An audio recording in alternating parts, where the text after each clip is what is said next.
Welcome to another episode of The Guy Code. I am Rena Oswere.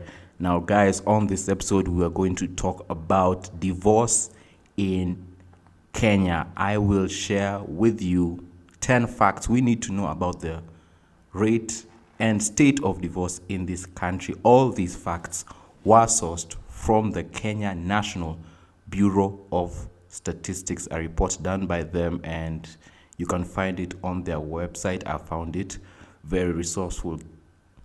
Getting to number one fact. The divorce rate in Kenya has been steadily increasing over the years.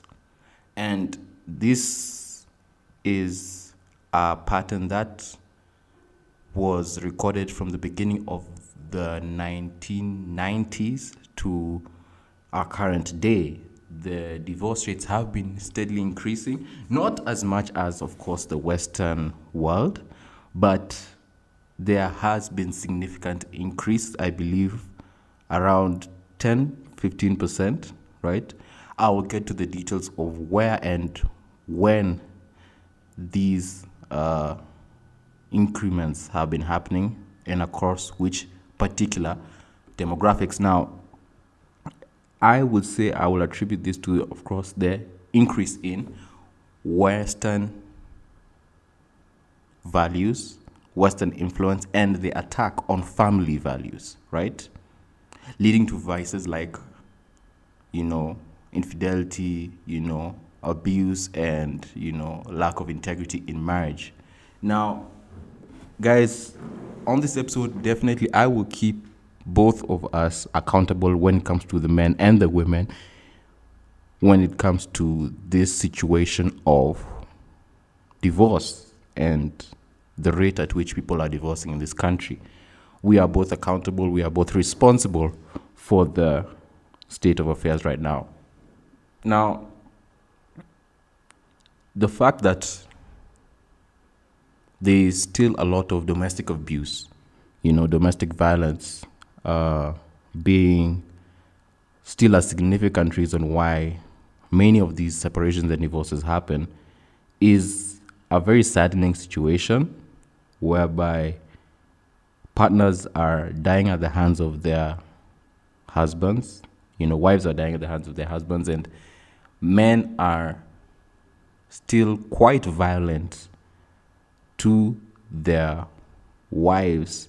I would say most of these cases you can attribute it to substance abuse, alcoholism, all these vices that men are poisoning themselves with, and it is really getting out of control, and we need to keep a check on it. So the rise of these vices and the abuse of wives in marriage is still a very significant reason why these divorces happen. And I just want to first be responsible and take accountability as a man who's looking for a wife, and we have to definitely look and consider these situations. Some of us have actually lived in houses where our fathers were abusive, and we have experienced that firsthand. So we have to first take account to that, right? So the divorce rate has been increasing over the years, and we should really, as men, consider and take responsibility and be accountable to say, since we are the ones who, in this society particularly, who initiate marriage and, find a wife, we should first do our best to become the best and the most competent husbands and fathers to our families, right? So we're starting off with that from the get-go, personal responsibility as guys.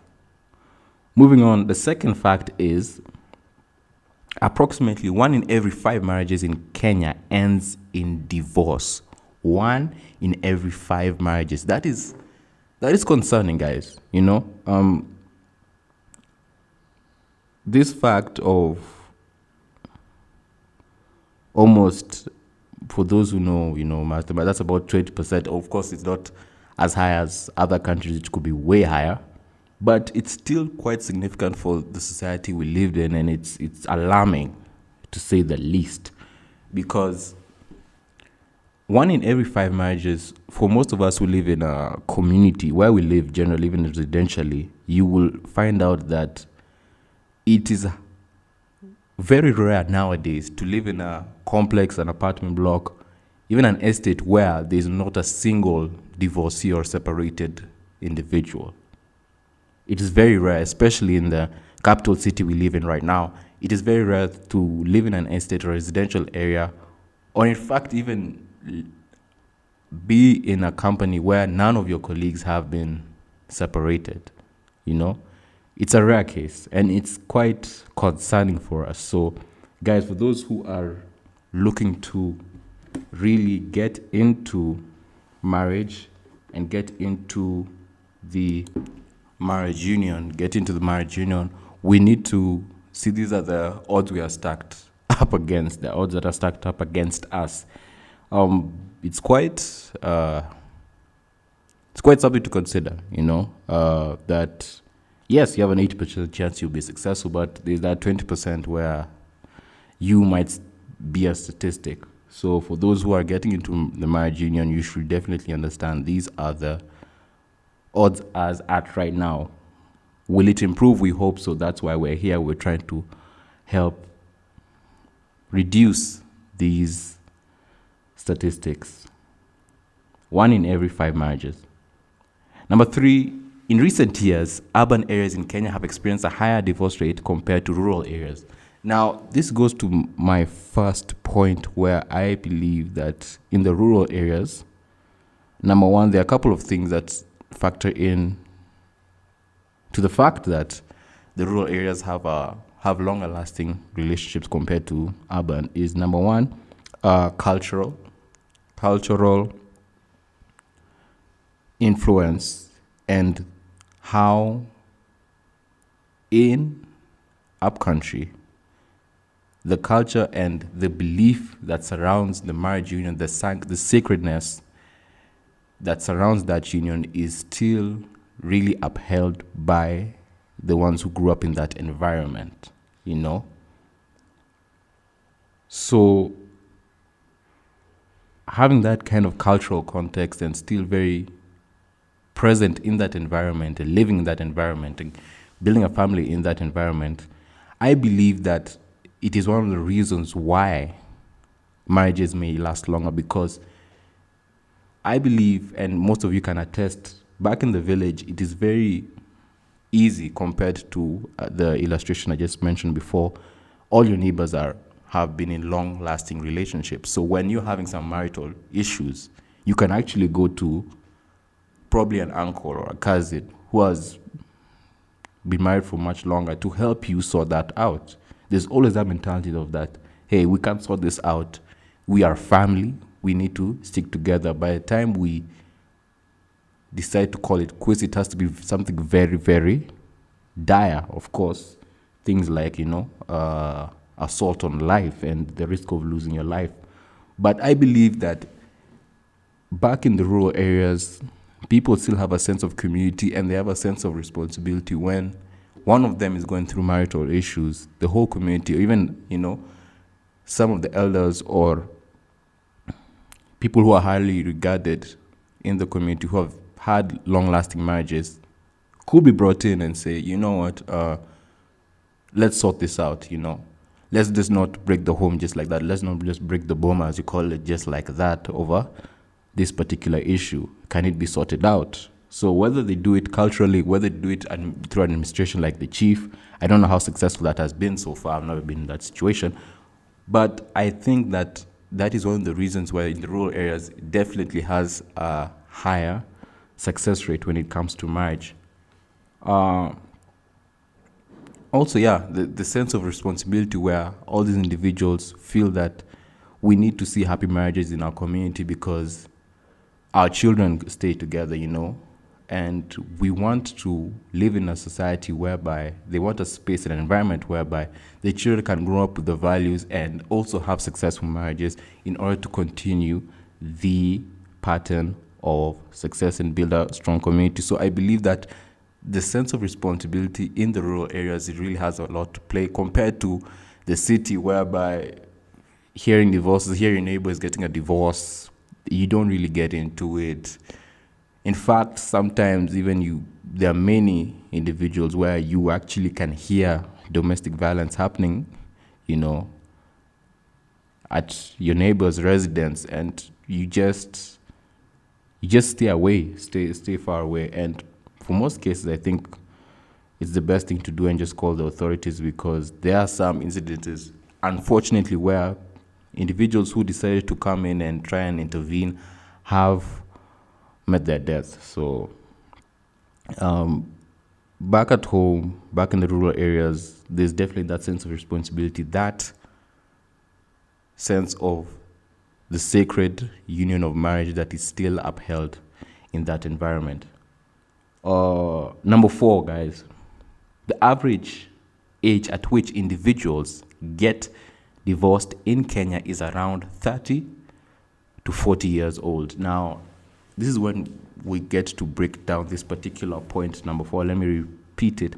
The average age at which individuals get divorced in Kenya is around 30 to 40 years old. When I read this fact, I began to study it, and personally, I believe that this is an age whereby individuals who are working, you get a significant increase, or you start building significant momentum in your career growth, right?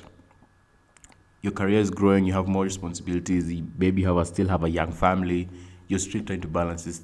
You practically maybe balance it all out in your late 20s. The average age of marrying in Kenya is around 27, 28. You already had your first 2 kids. I think you've already gotten the hang of parenting. You already got the hang of your career. You're building momentum. You're balancing everything out, and you're realizing, hey, I think so far so good. I'm be able to juggle all of this, and now I understand my potential as far as career, as far as their life purpose. And I believe this is at the point where individuals begin to change and begin to realize that the things, and I particularly I'll say women, they realize that the things that they wanted earlier on in the relationship no longer serves them, right? So they want something else. They want some growth. They want some new challenges. And they realize from a report, in fact, it's even in this report, and there's another paper I'm able to cite from a master's student who wrote on the same subject of divorce, particularly in Nairobi. These women realize that around 30 to 40, when your career is flourishing, where you're able to juggle the responsibilities as a parent, you realize, I need something different. And this is from the ladies who have actually said this and who are interviewed in this particular study. They want something that their current husband cannot provide for them. So now they begin to yearn that autonomy, that since I can do it all on my own, I can take care of the kids, I can provide for my own well-being, I can flourish on my own. What exact value is this man bringing into my life? And this is at the age where most women feel like, you know what, I want to live in my own terms. Since I'm flourishing in my space, I believe I can live in my own terms and do it my own way, and they go out on their own way. So this is a very factual and correct estimate. It makes sense that most divorces happen within this age range, where individuals already have their career growth and they think, you know what, I'm independent, I'm empowered, let me go at it myself and handle things myself. So yes, this is around this age. Some people actually get back together. I think it could be later. There is statistics where individuals who have divorced or separated get back together for different reasons. I think we'll get into that. But the first separation, it usually happens around this 30 to 40 years old. Earlier than that, I think they're still getting to build themselves and build the kind of parent, kind of spouse, kind of professional they want to be. But around this 10-year range. They've already gotten the balance of it. They already understand this is what I can do, this is what I can not do, and I deserve to live within my own means and within my own terms. So that is fact number 4. Fact number 5, financial issues and infidelity are among the leading causes of divorce in Kenya. I think this is one fact that doesn't catch us by any surprise, because financial issues is actually even the number one reason, even in the United States, and I would say even the world, whereby it is the leading cause of divorce. Infidelity comes as a close second, compared and also with other factors. So finances, like I just mentioned in point number 4, when you already have your career straight, when you already have your business straight, and you're ready financially, you can be financially independent.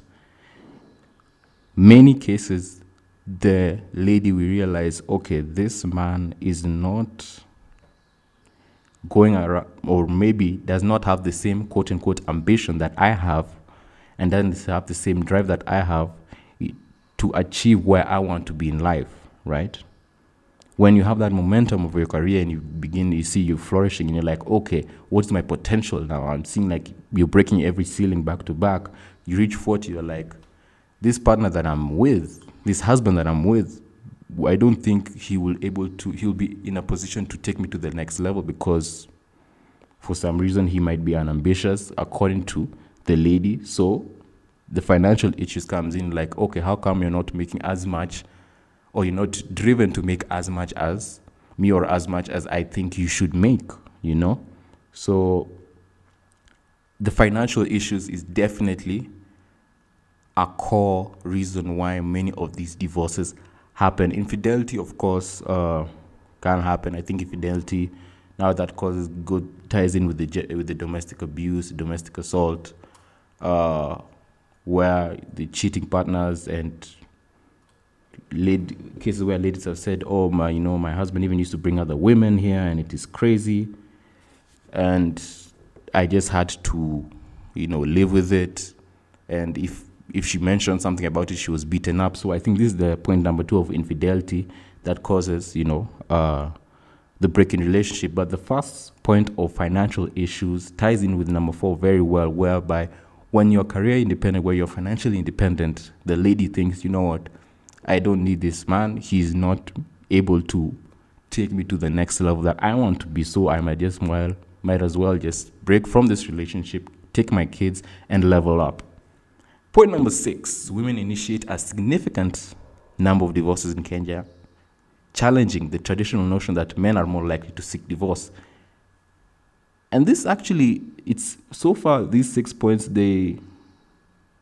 for most of these 6 points that we have covered so far, they really are similar to the global statistics of divorce.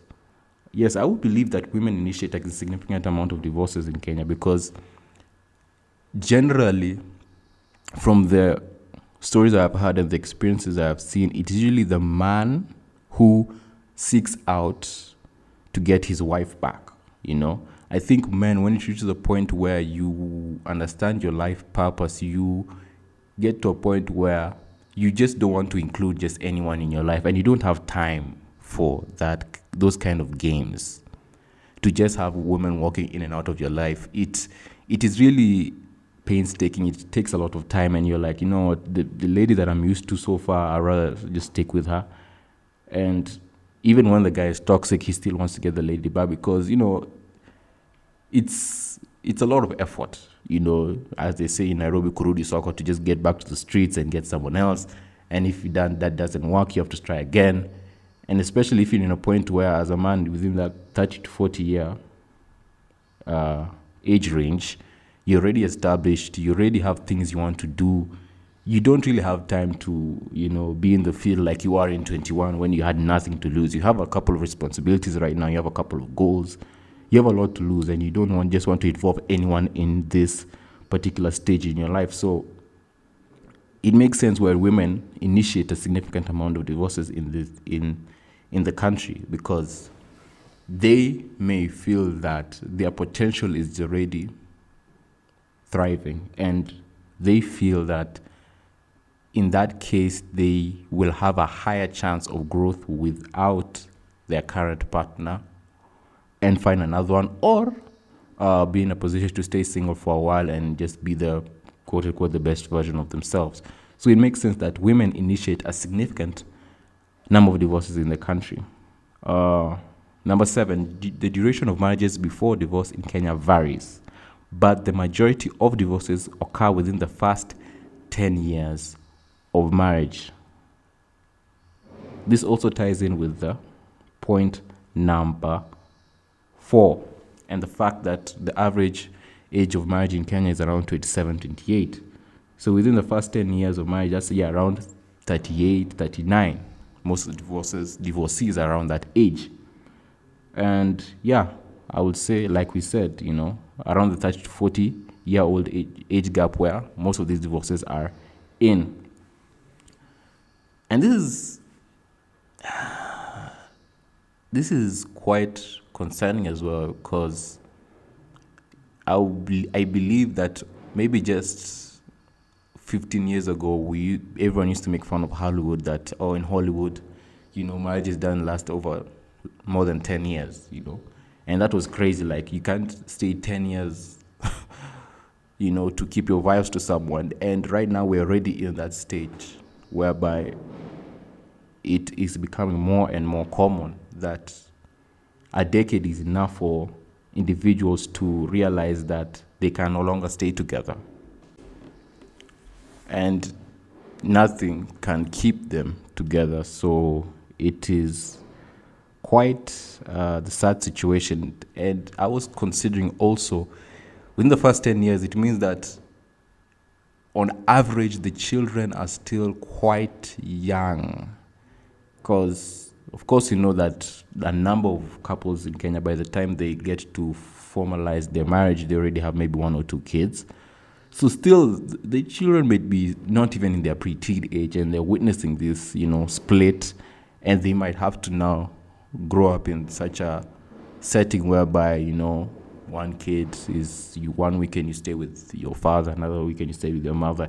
And I just got to consider what experience is the Gen Zs experiencing right now when it comes to observing the marriage institution, if most of them at an early age had to endure a broken home. What kind of attitude are they accepting and embracing when it comes to marriage? And it really got to weigh heavy on my mind. And I think definitely with the conversations we're having here, we should have a strategy on how they still have the chance to witness functional marriage institution and look up to them and have that kind of privilege and enjoyment for themselves. They say, I don't think it's Generation Z right now. I think it's Generation Alpha. Is it?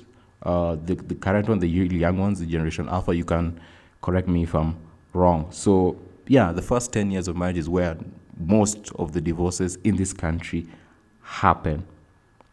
Number 8, the legal process for divorce in Kenya can be lengthy and complex, often involving negotiations for property division and child custody. And just on the same point, I was on number 7, considering the children who are going through this whole process, and at a young age, you're seeing this whole legal process, because some divorces can take years, 5 years. You're hearing your parents are going to court again over, child custody, upkeep, and it's a lot to take in as a child. And if they are not in a headspace to really objectively or correctly take in everything that is happening around them, it can really affect them as they grow up and really affect how they deal with their own relationships. Because some of us, in fact, even some of us who are not even in the Generation Alpha or Generation Z, even millennials, might have an experience of whereby you've seen your parents go through a lengthy divorce where upkeep is an issue, where you live, who is paying the rent, or whose house is it. It becomes quite a toll, takes a toll on you. And witnessing all of that, the bickering, the involving of the government, and the government is can be quite ruthless, lawyers and all that. It's quite a lengthy and long process, and this is just for the children. But considering even us who are actually want or are already in marriage institutions, seeing this could be, unfortunately, an end result for some of our relationships is something that we really need to take into account. I think for the ones who may not be very well off, they just decide to go with separation. For those who definitely have a lot of property, that they've invested in, because right now, especially in the cities, with the rise of education, both of you come together, you have both your assets, you invest together in different assets, and you realize, what, at the end of the relationship, we'll have to find a way to divide these assets, who keeps what and what keeps what. And the whole debate, the whole back and forth of how this ends up playing out can really take a toll. And I think the government, we have mentioned in another podcast episode, the changes of regulations when it comes to divorce and separation in this country, and definitely we need to look into what will change in the coming future as well, whether these processes will change, whether they will be dealt with differently. We still have a lot to consider as far as the judicial process and as far as even us who are getting into these relationships. Number 9, divorce rates tend to be higher among individuals with higher levels of education in Kenya. I think this goes without saying, in that the more educated you are, the more you definitely feel empowered, and you have the power to read, as everyone says during the graduation. You definitely feel that you are competent enough to live life within your own means, and many times you are right. And the women who get into these relationships and they already are very well read, they're very well qualified and competent in their fields, they think, why should I particularly submit or have my opinion be of just an opinion in this particular relationship, where by maybe in their field they are a manager or they are a very competent executive in their industry, where what they say is law. Now at home you're like, what you say here is up for scrutiny, whether you think you're the most qualified individual or not. So it's something that you really need to consider when it comes to marrying and engaging these ladies who have high-paying and high-level, high-flying careers, because as the conversations have been happening, and we've been seeing these conversations on social media within the ladies themselves, they say that now you need to find a man who is worth submitting to. So the particular level at which, or what exactly is needed for them to fully submit, I think is now so abstract, or something that is not clearly defined. Because does he have to be a CEO? Does he have to be a visitor? Does he have to have a PhD that you said, okay, his opinion is higher, or his opinion or what he says needs to be, considered, can be the last word in this particular situation. So when women are empowered and better educated, they look to conserve and get their autonomy. They still want their independence, even in that relationship. And considering that most ladies also surround themselves with also other high-achieving ladies who, women talk and they're like, what, my husband, he said this and this, and he decided to do this, and you're like, and her friend might think, what, I don't think that was a good idea. I think you had a better idea. So it actually can end up just ending up to a very, very serious argument that you might not come back from. You might start with the small things, and it goes to the larger things, even small things like what to invest in, what kind of business to invest in, what kind of inheritance to leave the children, how to prepare for the children's future. These kind of topics where the man generally, or as far as historically, always had the last say when the lady is involved. And most of we hope that the lady who is well read can be an asset to this institution is not. Instead, she wants to compete instead of complementing the discussion. It becomes very difficult for us, and unfortunately can lead to deal breakers and places where we cannot come back from. It's unfortunate. And lastly, there is a social stigma associated with divorce in Kenya, which can lead to difficulties for divorced individuals in terms of societal acceptance and support. And I think we definitely understand the stigma that surrounds divorce, especially in Kenya. And for most individuals and most of us, we can attest that this usually comes from, number one, the elders in society, the ones who are very culturally believe in their culture, that this is not what we're supposed to do, and particularly the religious institutions. I have heard of churches whereby divorcee ladies are practically given the coldest shoulder. They're shunned, they are treated like outcasts, regardless of what causes them to divorce. So yes, definitely the stigma is there when it comes to, especially from the elders, for those older people who said, for the reason why you divorced is a very petty reason they have gone through worse and still stayed. Or the church themselves who say, God hates divorce, God hates divorcees, which is, of course, up to debate in itself for those who really understand scripture. So this is the state of divorce in Kenya. And guys, we really need to understand these facts and understand the kind of landscape we're dealing with when it comes to marriage, as we've covered in the former episodes, and now divorce. This is what we are dealing with, and how will we be able to correct it and address it appropriately. I definitely want it to be a discussion, since we understand exactly now what we're dealing with, and the solutions will be shared in future discussion, future episodes. I hope I have shared with you something to consider and contemplate on. And guys, until next time, we shall talk soon. Bye. Guy Code with Rena Osware.